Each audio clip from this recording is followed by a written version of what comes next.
So the first obvious and most important cost of fiat is inflation. Annually, fiat money experiences a dilution of about 14%. That's the average over the past 60 years. If you look at the data from 1960 until today, it goes up roughly around 14% per year in terms of the total market supply. So the average fiat user experiences a dilution of their stake in fiat money by 14% per year. The total global money supply is roughly $100 trillion. So we're losing roughly the market value of around $14 trillion a year in current terms, which is, since global wealth is $400 trillion, this is 3.5% of global wealth. So the cost of fiat is roughly 3.5% of all human wealth. And that goes to finance governments and wars and monopoly bankers. But not only is this a very high cost, I think the point that many people miss is that the cost of inflation is a very highly regressive tax. The rich are able to protect themselves by buying hard assets which benefit from inflation. The poor are the ones who hold the majority of their wealth in either cash or basic saving accounts. Those are the people who can't afford to buy a lot of real estate or hard assets or get into the stock market. They don't have financial access.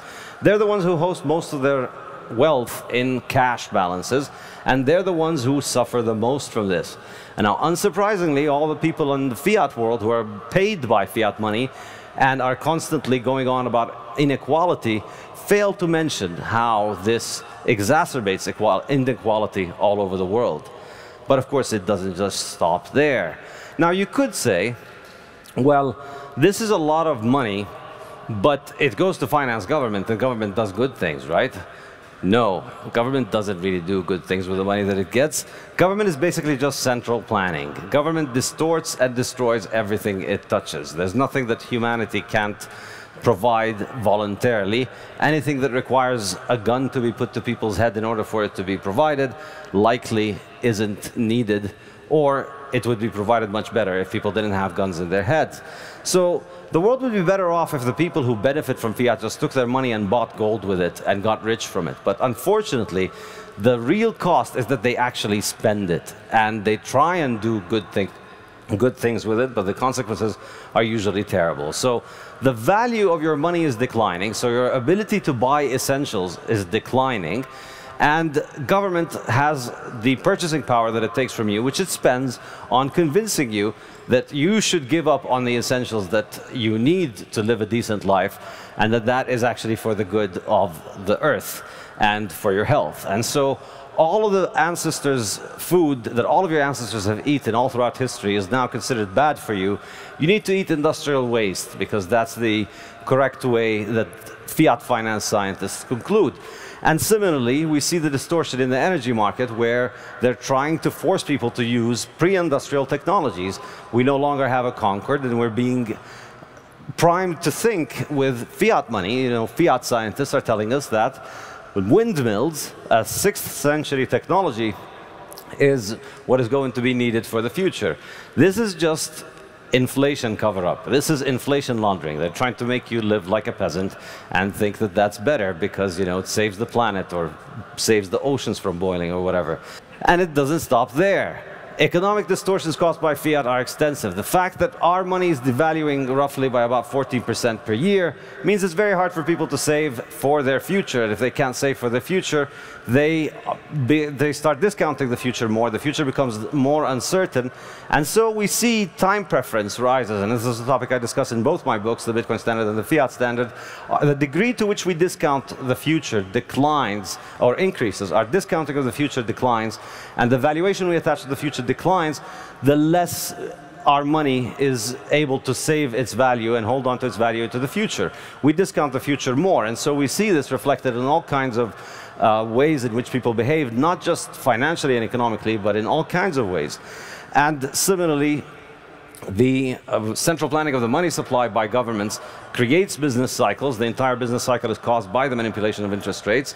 And of course, it's destroying capital. It makes people invest in negative yielding businesses, businesses that yield a negative return in real terms, because they seem to be yielding a positive return in nominal terms, and that's better than holding on to fiat. And then Finally, this major economic distortion is that we have a global system of partial barter. You can't just buy things with money internationally. You have to buy different currencies for different countries, which is highly inconvenient. And the fourth and the most disastrous cost of fiat is in the cost of conflicts it creates. Under hard money, under money that is not controlled by government, governments could only fight until they ran out of their own money. Under fiat, governments can fight until their entire population runs out of wealth saved in money. So with fiat money, governments can continue to fight until they destroy the entire wealth of their society. It's not just their wealth. And that contributed to making wars under the fiat standard far longer and far more deadly. And it contributed to making governments far more deadly and far more powerful. Governments murdered 169 million people in the fiat century. They're by far the most dangerous thing on the world, by far, more dangerous than any animal or natural disaster. And all the greatest tyrants, all the biggest tyrants in history ran on fiat money because it allowed them to finance doing all kinds of insane and criminal nonsense. And another point that is very important about fiat is not just that it finances war, it also raises the stakes of war enormously. It makes the reward for winning war much bigger, both domestically and internationally. The people who get to control the money supply get to control a lot, and so the stake of war under a fiat standard becomes much, much higher. So this is how we can understand the cost of fiat. It's not in the electricity that it uses. And this is why we can understand why Bitcoin consumes a lot of electricity. It's a far more advanced technological way of performing the functions of money that leaves it immune to interference by the government and therefore prevents us from paying all the heavy costs of fiat that come from government control of money. And so, in the same way that washing machines consume more electricity than washing with your hands, everybody who has a chance to buy a washing machine chooses to buy one because it's far more convenient. And in the same way that cars consume more energy than walking or bicycles, a lot of people prefer to have cars because they're far more mobile. You cross the ocean with an airplane because it's a much better technology for doing it than if you try to do it with a kayak in the sea, even though the kayak consumes a lot less energy. This is how life improves. This is how our quality of life improves. We expend more energy on making things without having to rely on human fallibility.